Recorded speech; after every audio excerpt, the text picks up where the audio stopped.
So I will pass to, lovely Sarah. Thanks, Hannah. As Hannah mentioned, I'm Sarah. I'm the CEO of Young Australians in International Affairs, or YAIA for short. I'm sure you will hear a lot of acronyms, so we'll do the best that we can to remind you of what they are, but feel free to also note them down. I'm now going to pass it to our incredible panelists to give a brief introduction of themselves and talk to you a little bit more about what they do and why they're here. So I will pass over to our first panelist, Logan. Hi, everybody. I am Logan Whitaker. I am super excited to be here, so thank you.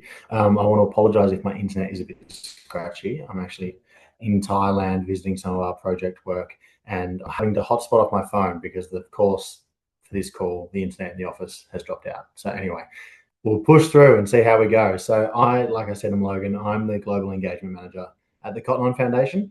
Cotton On Foundation are the philanthropic arm of the global fashion retailer, Aussie-born and Aussie-raised global fashion retailer Cotton On.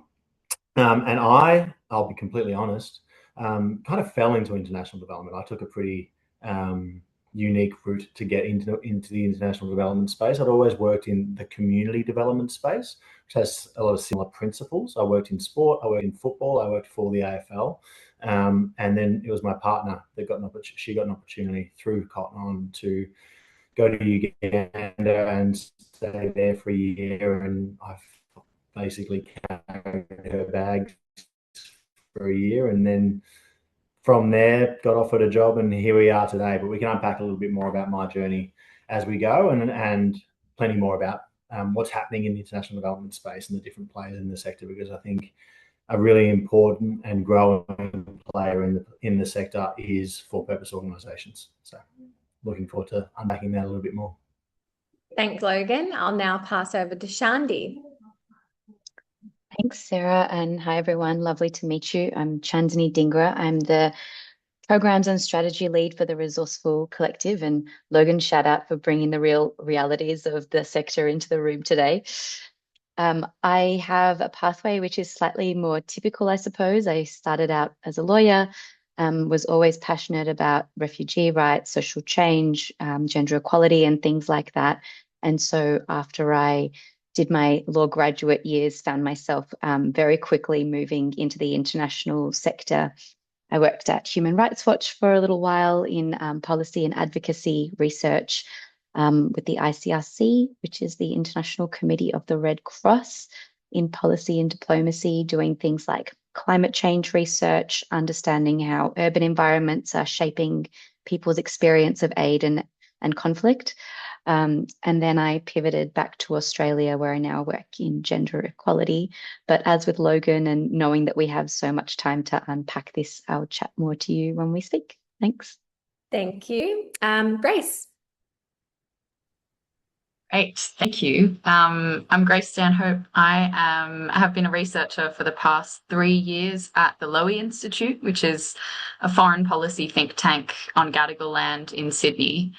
I have previously held positions at other foreign policy think tanks in Canberra and also in the Parliamentary Press Gallery in Parliament House in Canberra as well.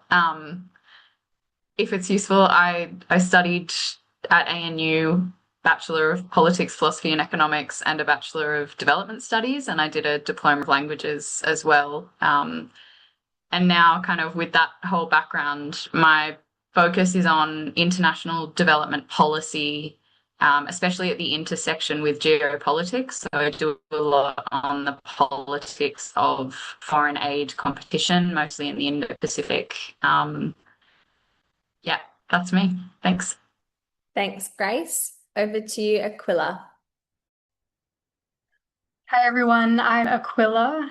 It's great to be here. I think, as alluded to earlier, we're living in, a crazy time of a polycrisis world, and I think that requires development practitioners who understand and sort of measure impact differently, and that starts with us. So it's great to be having this dialogue. A little bit about me. I'm from the east coast of Australia, from Bundjalung country, but I'm living and working in Fiji. And yes, this is a real photo from Fiji from one of my weekends. My current role is as a policy, innovation and partnerships analyst with the UNDP Pacific office here in Fiji. And I mainly work across climate action, community resilience, and systems change. Lots of buzzwords there. The UN loves buzzwords, but we can unpack what that means maybe in the breakout rooms. But I think, like a lot of people, my path into development wasn't linear. I did a Master's of International Development and had a job lined up through the Australian Volunteers program to go to the Marshall Islands. And then COVID hit, so that went out the door. I moved home for 6 months and was living with my mom, just applying for all different sorts of jobs, and then landed a grad position in Canberra with Department of Education. So moved there, did that for a little while, and then since I was already in government, sort of moved across to DFAT and then was kind of, I suppose, in the sector. And it was through that role working in the Office of the Pacific there that I came across the Junior Professional Officer Program, or the JPO program, which essentially is a global program where different donor countries fund nationals from their country to get experience working in the UN. So I signed up for that, was successful, moved to the Federated States of Micronesia, which is a small country in the North Pacific, and worked for a year there, and then shifted down to the Pacific office here in Fiji, and I'm in my current role. So that's sort of my path. Thanks, Aquila. And last but not least, we have Adam with us. Hi, everyone. Thanks for having me. My journey through international development has been characterized by volunteering, basically, and I'm still a volunteer today in this current role. So 10 years ago, myself and a friend put some money together to start an organization, and I think I'm here spruiking for starting an NGO, which I might not in the end convince you to do.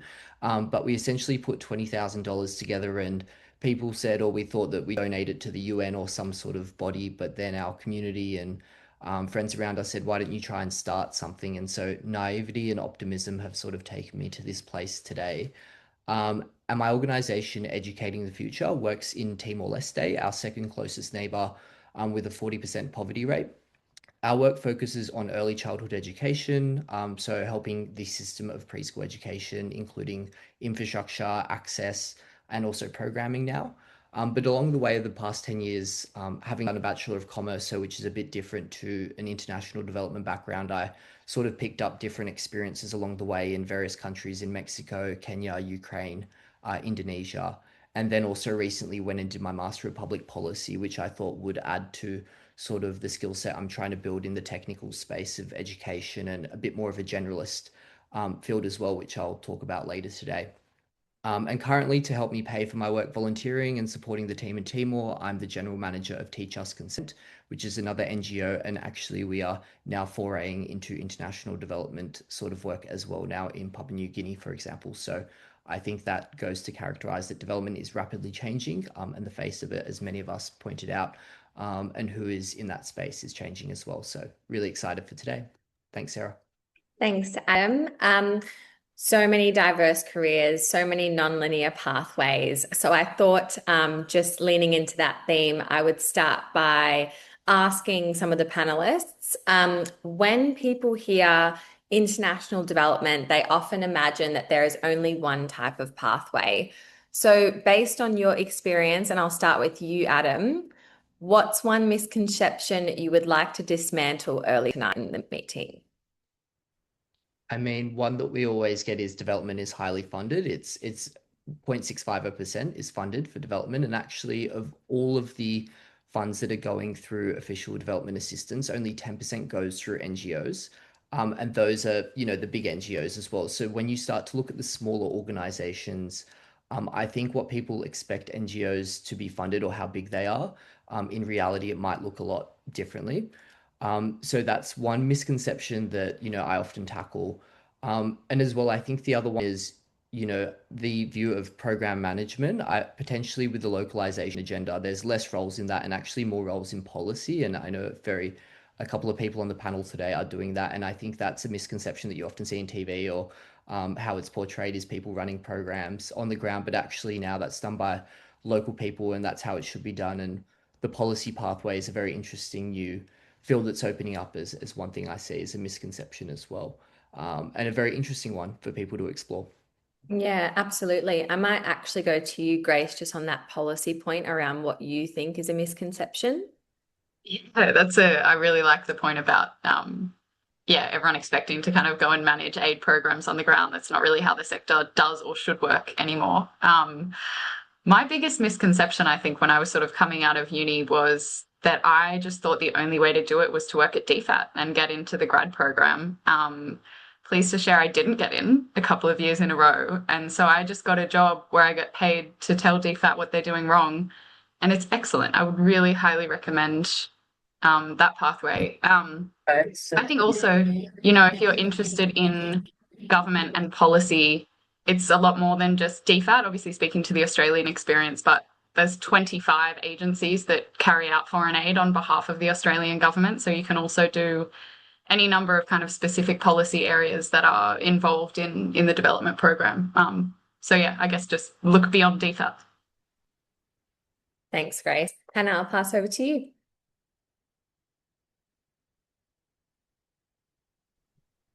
Thanks. That was really interesting, and I'm sure our audience really enjoyed it. I really liked the point about localization. I think that's there's maybe a bit of a kind of late 90s 2000 perception that if you move into international development, you'll be straight to Cambodia next week. And we're all really lucky when we do get the opportunity to go into in-country and understand the programs and meet with our in-country partners. But localization is a really kind of cornerstone concept in our sector right now. It's AIDN does a lot of work on it, so we would totally recommend going to AIDN website. You'll see a lot of resources on localization and what that looks like and why it's important.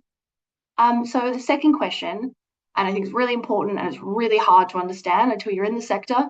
I know that personally, I barely kind of understood how important funders were until I got my job at AIDN. And suddenly realized, wow, okay, these guys are playing a pretty important role and they're pretty in demand, unsurprisingly. So my question I'd like to first pose to Logan is, what does creating impact look like in your role, and who are the key players? And how does that actually happen? Yeah, it's a really great question. And we're a bit of a unique organization in the way that we operate, both from a so obviously we fund our work through our retail footprint. We've got about 1,500 stores around the world, and in all of those stores we sell foundation items for anywhere between $2 and $5, and 100% of the proceeds from those items go to fund our work around the world under kind of three big global pillars, one being education, the other being mental health, and the third being the environment. And then in Australia, we work with First Nations communities as well. And when it comes to the impact piece, we actually do two things. So we directly implement some of the work ourselves. For example, where I am right now in Thailand, we have a local office run and led by local people who are implementing the programs themselves here. We are a registered NGO in a couple of places around the world, Uganda being another one. And there's not many corporate foundations kind of sit in that bucket where they actually do the work themselves. But then in our other pillars, so in education and in mental health and in the environment, we play more of that traditional funder role, where we partner with existing organisations that are doing incredible work and try to raise their profiles and support them to connect with more young people.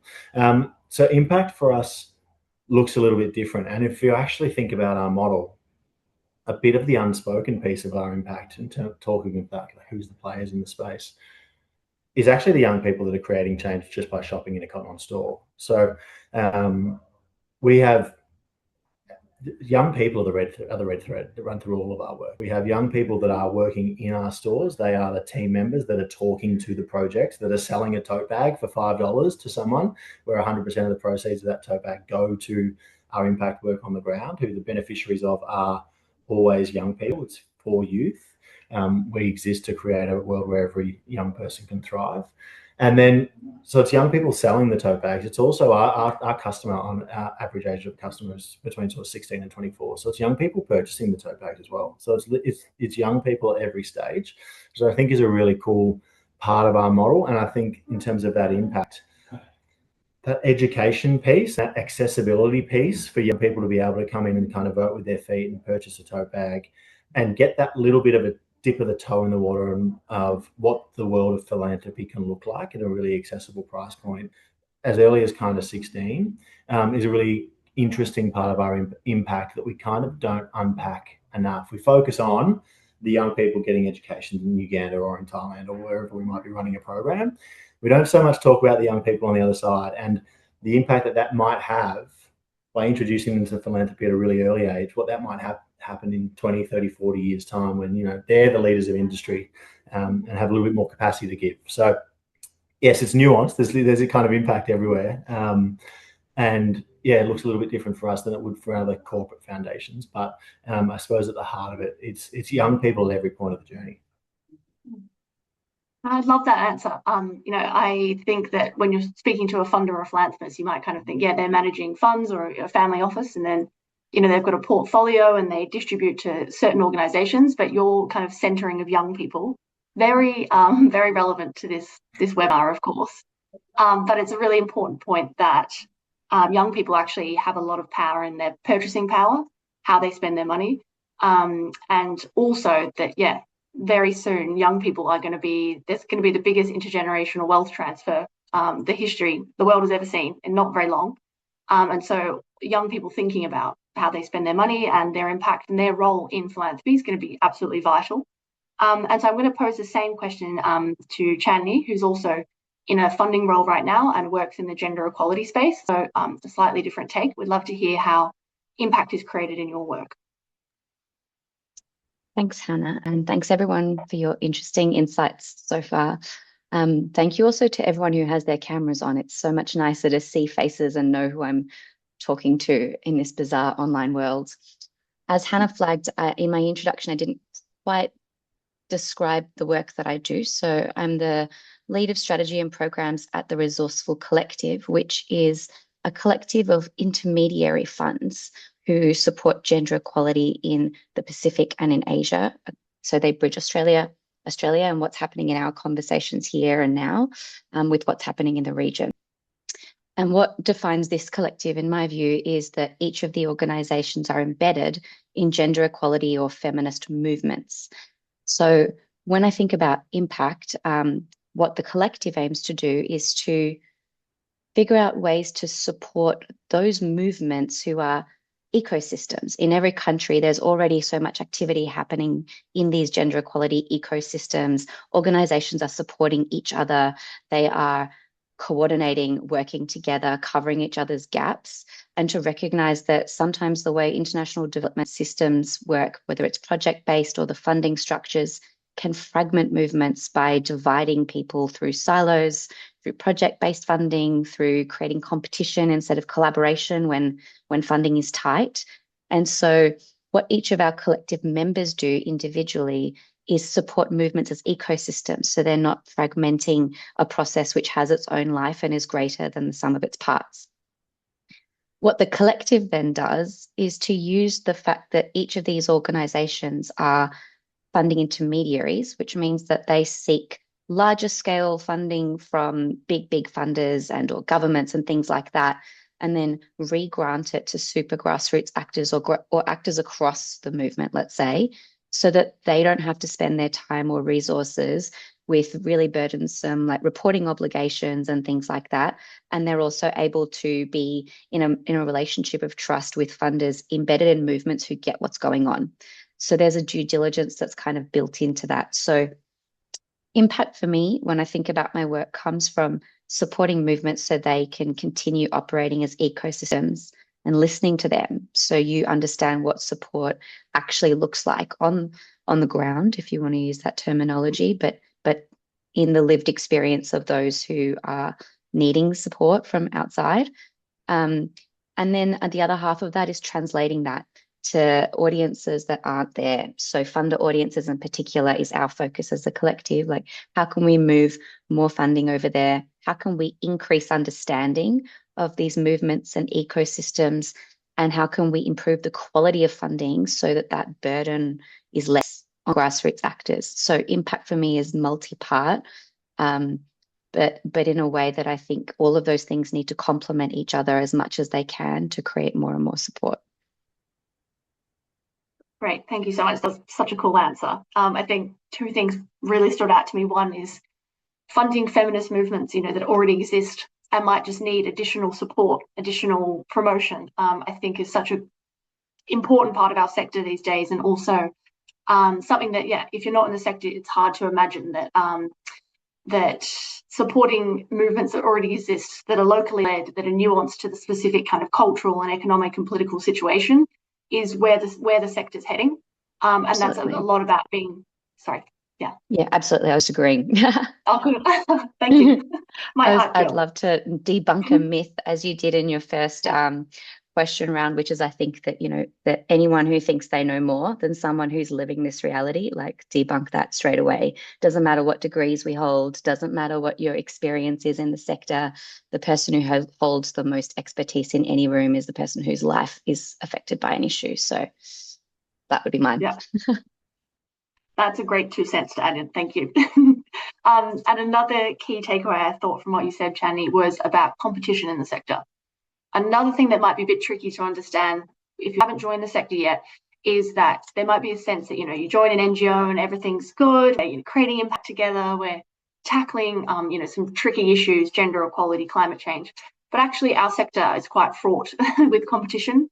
There's not a lot of funding. So it's quite tough work. It's quite tough to get a job. I know senior leaders of NGOs working so hard every day to secure the funding for the next, 5 years. And actually, this is why it's very relevant to have Aquila on the line, who works for the UN, talking about defunding of the aid sector or international development sector. Aquila, zooming in from Fiji, from the UNDP, would love to hear your perspective from a multilateral perspective, and how is impact created in your work? Yeah, thanks, Hannah. So, at a very high level, obviously the UN works at many different levels and across many different areas, so it's hard to kind of grip it all up. But essentially, the UN as a whole takes the Sustainable Development Goals to be the kind of ultimate indicator of impact. So that's kind of the North Star, the guiding star. And, these kind of get actions through different UN agencies based on those agencies' mandates. So UNDP being one agency, UN Women, there's many. And the notion goes that if we can achieve these SDGs, then we would have created a good impact in the world. And it's not lost on me that we're well off track to achieving the SDGs, and so clearly that needs to kind of have a bit of a look at, and that's something we can maybe touch on more in the breakout rooms. But I think it's important to also kind of understand what it kind of looks like when you have these SDGs, who works on them. You kind of asked about different actors, and for me, I didn't really understand going in, like, who are actually helping to achieve these SDGs. And again, there are a lot of different actors, but typically speaking, you have government, so partner governments, and they'll lead on policies, national plans, budget, these sorts of things. And then you have different UN agencies like UNDP who will work on technical assistance, resource mobilization, which, as we've been saying, is getting increasingly hard. It's funny for me going from DFAT to the UN and being on the donor side to now being like, please give us money. It's a real shift. But also, UNDP, we do implement, we sort of deliver projects on the ground, and that's through working with communities, because, as been said, communities are the ones who understand the challenges and what needs to happen, and have the creative solutions often to these challenges. Private sector, though, is playing an increasingly big role, both in the kind of financing, but also in implementation, and philanthropy also is coming into play more and more, and we're seeing, big philanthropists, the Gates Foundation, et cetera, who are committing nearly all of their funds, across the next 20 years or so, to be invested in different areas that will contribute to the SDGs. So philanthropy is definitely, gaining a lot of traction here in the Pacific. It's not yet as prominent, and that's partly due to the fact that there isn't kind of a coordination mechanism through the Pacific regional kind of bodies, the Pacific Island Forum, for example, Pacific Island Forum Secretariat, to kind of grip these up in a way. And the Pacific is still kind of seen as a bit of a risky, operating environment. There's vast geographies, it's expensive, it's so there's work to be done there, but through kind of what is termed blended finance, which is essentially using traditional kind of donor financing, so from the DFATs and the like, and then using that to kind of de-risk projects and to make projects more attractive to private sector. So that's something that we're seeing kind of more of as well. So you'll see, yeah, different actors kind of coming together in different ways to achieve the SDGs. And I mean, here in the Pacific, because of course there's the UN kind of global, regional, and then country office levels, and that's true for different agencies. And at UNDP Pacific, where really starting to kind of expand what our understanding is of impact and how we measure that. So put simply, we're starting to include more Pacifica philosophies into how we work and what we do. And it was mentioned before, the importance of having that local kind of insight. And in the Pacific, a lot of that comes through the Indigenous knowledge that is here.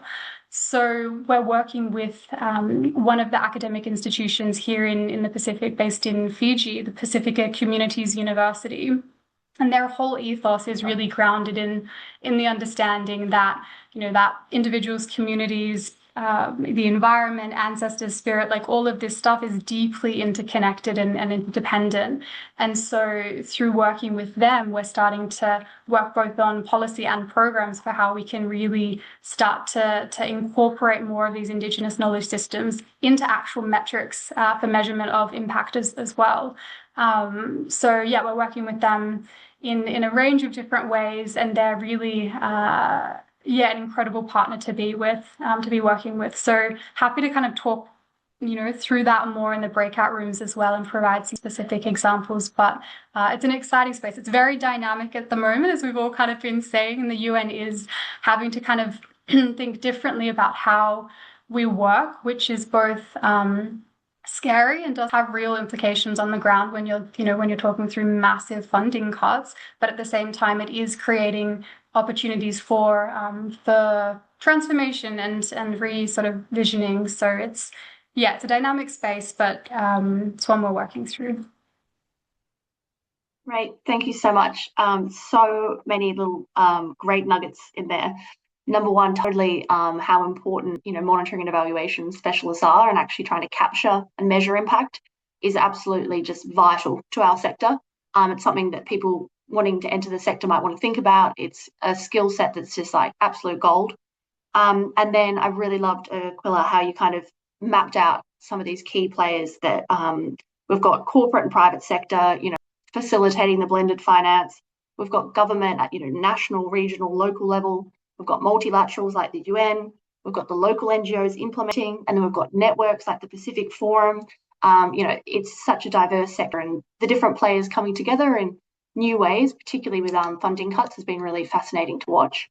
So Sarah, I'm going to hand back to you to ask the next question. Thanks, Hannah. I'll start with you, Adam, on this one, just because, I personally can relate to your plate a little bit, in the sense that we're voluntarily running a non-for-profit organization. We're working on the side to balance things, and the sector intersects in a lot of ways. So it is complementary, but also still very challenging. And so, for you, what are some of the biggest challenges or the hardest realities of what your kind of day-to-days looks like? Yeah, I mean, it's been pointed out, and probably I don't want to spend too much time talking about funding, because that's just an obvious and clear one as a small organization based in Timor, and a very niche topic. And the more niche you get, the less funding opportunity there is. I think perhaps I could spend my time talking about how to engage with people potentially in countries that you work with. And I think it's a journey that we're all on. For me, I've been working in Timor for 10 years, and it's difficult because you don't fully understand the context. And I think, as many people pointed out, that's the first thing you need to acknowledge. And secondly, for me, I've always been about listening. And I think that's, many people in the sector are, highly valuing that at the moment. And I think there's that learning journey that many people are on, is about listening to what the local needs are of the community and local leaders. I think as well, devolving trust and power into those communities. So often people might feel a sense of, oh, I've got this money, I need to make sure that I've hit all the requirements, and red tape by things or organizations or funders, like the government, for example. But there is that need to actually devolve power to the communities first and foremost. And I think, running a small organization, you don't know exactly where you'll get to, or potentially, when your last year will be. And I think that's a reality that you need to live with. And potentially building sustainability, and how you exit is really important from the start. So that's something that we're always thinking about. If potentially there's another shock like COVID or another financing shock like USAID, will the program still be running? Will the people still be looked after? And I think that's sort of something that plays on my mind as well as in this volunteer role. So yeah, those are a few things other than funding. Yeah, I mean, organizations exist for a reason, and remembering, what communities we serve and why we're a need in society, rather than focusing on the day to day. We don't have the resources, we might not have the funding. Looking at the bigger picture is really important to just remember and keep your eye on. So I can very much attest to that as well. Grace, I'd love to hear from you, because a lot of people on this call and at YAIA know the ins and outs a little bit about Lowy. So I would love to hear what your hard realities are. It's a good question because I have my dream job, so I don't want to sound like I'm complaining. But I think sector-wide, the pay is pretty low. There are exceptions, but none of us are making a great deal of money, and that's a hard fact about it. I think the things that get me are, I think in development specifically, it's kind of this cruel irony of sort of working in this sector with this really noble goals, and everyone has so much dedication, and then you just grind against pessimism all the time, especially in what feels like, I don't know, the last 5 years. It can be really sort of emotionally draining. And what I think compounds that is in the policy space, I am always kind of making the case that aid and international development is the smart thing to do instead of just the right thing to do. And that can be really exhausting, kind of making all these arguments that I believe deeply are simply inherently good, and having to frame them as this will be really good for national security, or, doing something to protect institutions in X country means that it will be a better trading market for Australia down the line, or things like this, that you just kind of have to embrace the cynicism a little bit. And I think it's really important to sort of then protect these spaces where we can be development people talking to each other, because I'm usually in a foreign policy space where I am the development person, and it's so nice to hear from other development people when we have the same struggles. But all in all, also I love my job and wouldn't trade it for anything, so I'm not whinging that much. No, and I know we can all attest, we live very purposeful lives, and we do what we do every day because we love it. But you're not wrong about, the emotional draining is something that, we hear daily in the sector, and, we really do lean on community. So you even saying being around people that experience similar challenges, when a lot of us do work internationally in autonomous roles or in very niche specific areas, and it can really be challenging to kind of workshop challenges that you might be going through to figure out, smarter solutions to ultimately create, impact towards a similar goal. Over to you, Hannah.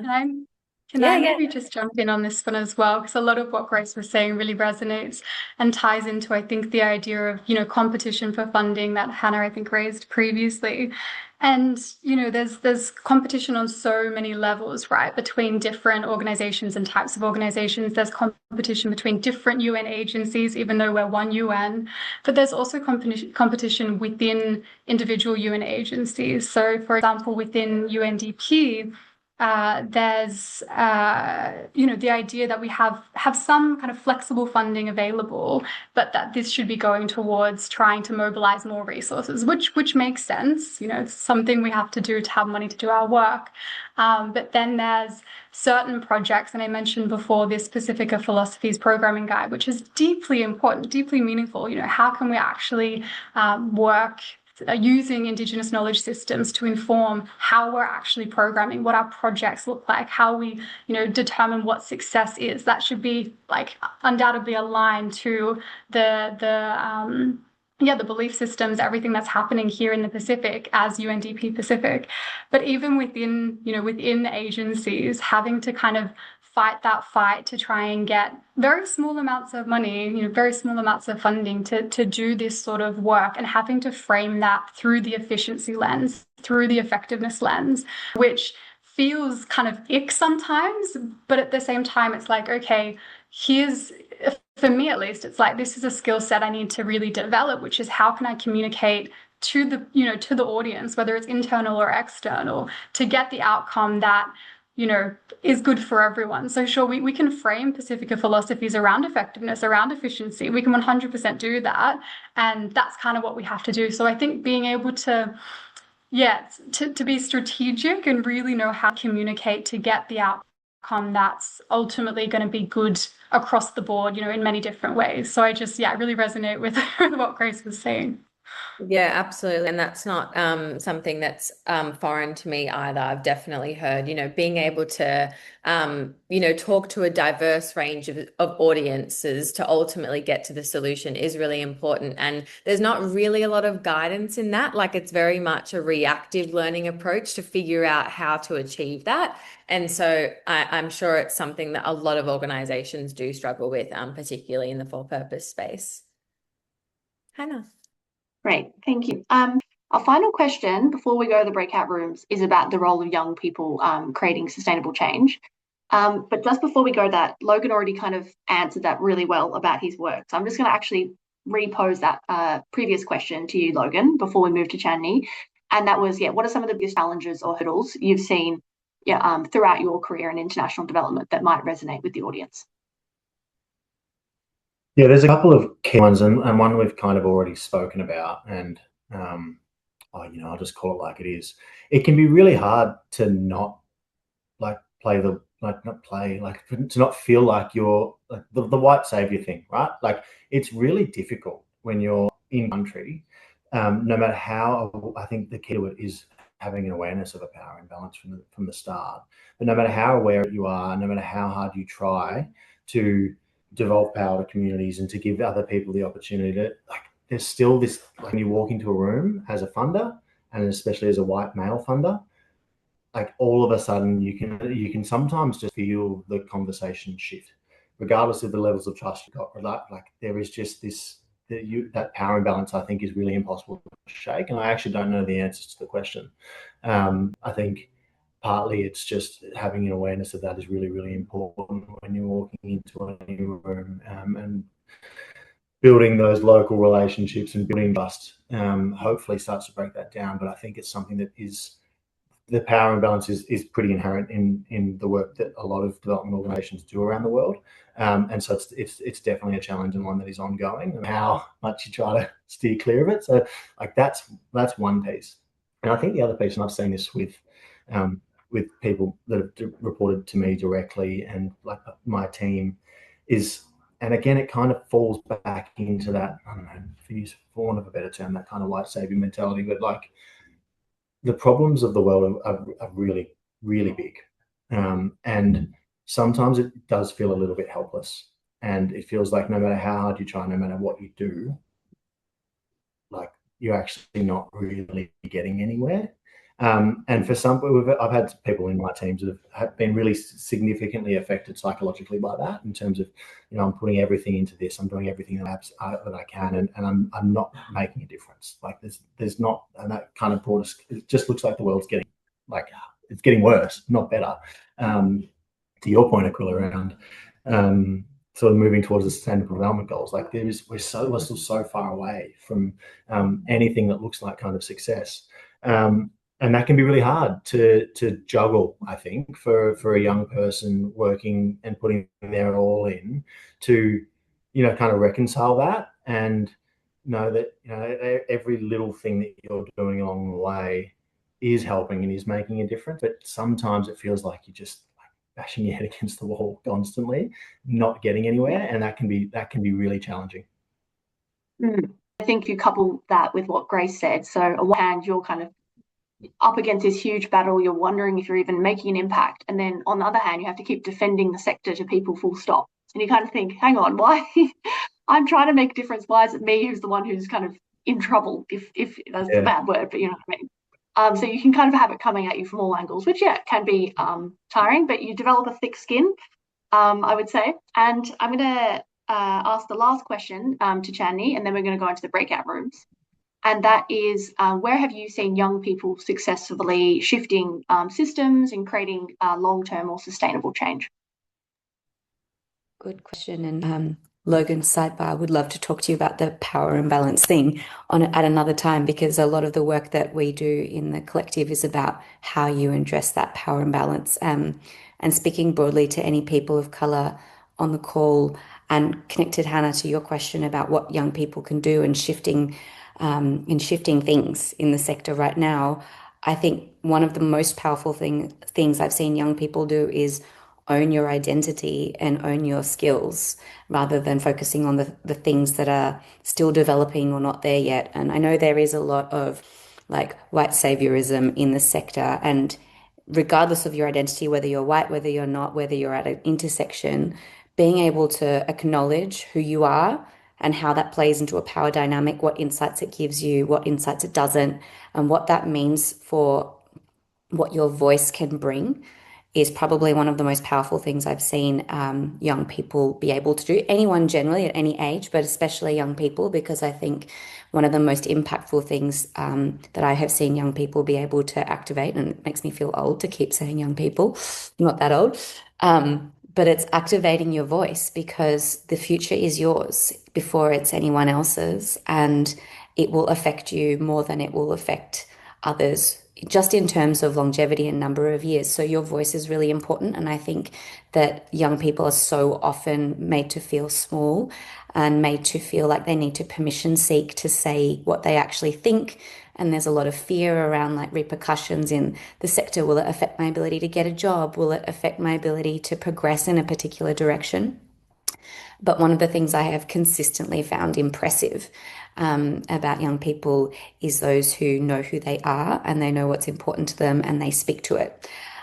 So I would say, yeah, activating your voice and being selective with where you show up. Like your presence is power, just like your money is power, as Logan mentioned. Where you show up and where you don't, like all of these things are inherently political and or inherently impactful, and they may seem small, but we know from history, you know, when we see social movements and the way they drive change, like your obvious examples are like apartheid or the civil rights movement. Like I think that we're actually in one of those moments now. You see people singing anti-apartheid songs in Minnesota against ICE agents at the moment. Like you're seeing the level of movement-based change and movement-led change that we have seen in really important moments in history. So don't underestimate the power of your voice, where you show up and what you do with your energy and time. That's a wonderful answer and quite inspiring. Aquila, do you want to quickly pop in? I can see you. Yeah, no, because so much of what was just said resonated. And I think such a good example, which is very, very recent, is the ICJ advisory opinion in the Pacific. So just the end of last year, you know, for those that aren't aware maybe, but essentially this is, you know, Pacific youth who aren't necessarily development, you know, aren't necessarily working in development. There were a group of students who, you know, Pacific Island students, had a strong connection to their sense of identity as Pacific Islanders and really took on the climate catastrophe as an issue of justice. You know, like, yes, it's a political issue, it's a technical issue, it's a development, but they were like, no, this is an issue of justice.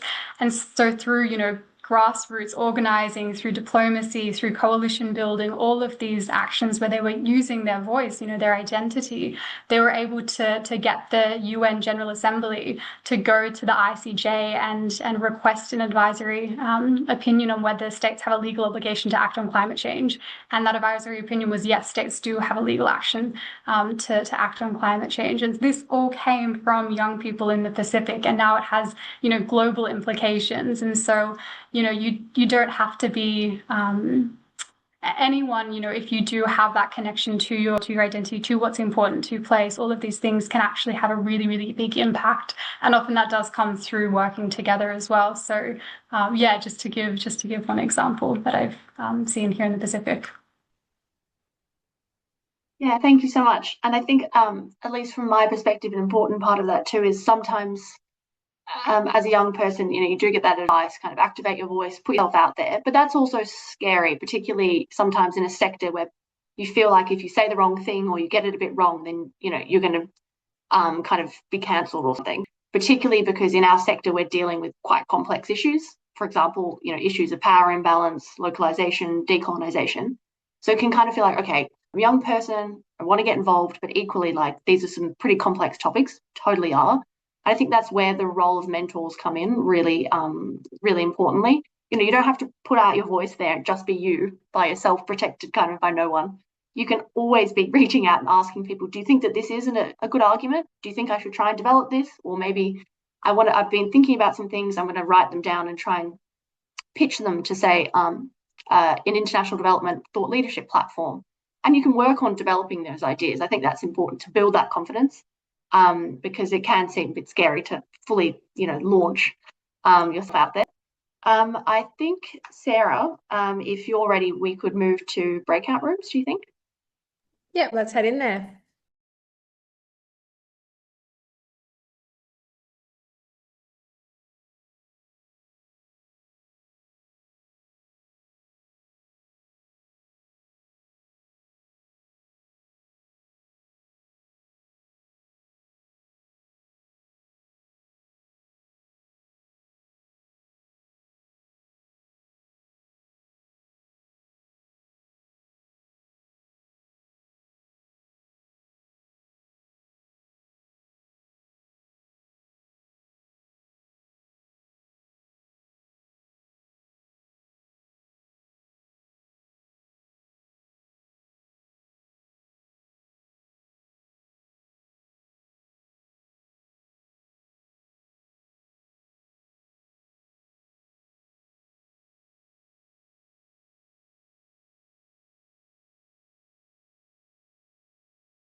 Hi, everyone.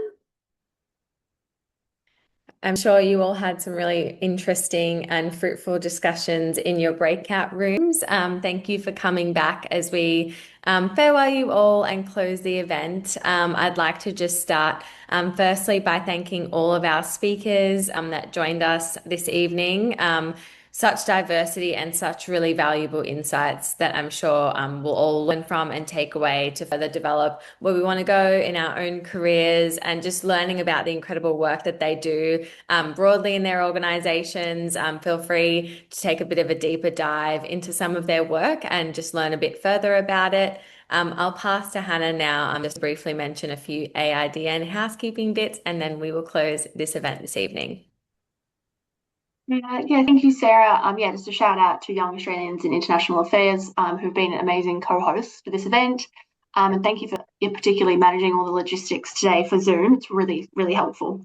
Big thank you to all panelists for coming. We will be sending out the recording of this via our comms channels, via EDM, and also posted online. It will then be a resource on our website, so you can always access that. I think we took down a couple of the key questions asked in the breakout rooms, and we'll make sure we collate that, and that will come out in the comms too. I think one final point that we just discussed in my breakout room that was really nice way to end was just also the power of meeting up in person. A lot of our sector, we can do a lot of the work working from home and being solo. But when you meet up in person and take the time to come together, it can be really nourishing. You realise people have the same goals as you, and that the sector, it is a wonderful place to work. So I'd really encourage that. I say ironically while we finish online. But a big thank you to everyone for coming today. And I think we can probably wrap up there. Is that right, Sarah? Yeah, thank you so much. Thank you, AIDN. Thank you all for attending. To keep up with us as well, similarly, we'll be sending out a recording in our newsletter, so please do subscribe. We'll put the link in the chat function for you. We have some really exciting things coming up. Our national conference is happening in Melbourne if you're around on the 16th and 17th of April. So we'll be following up with some of the discussions that we have. It definitely won't be the last that you see of a collaboration between AIDN and YAIA. So please do keep an eye out for the recording and next steps. Have a good evening, everyone.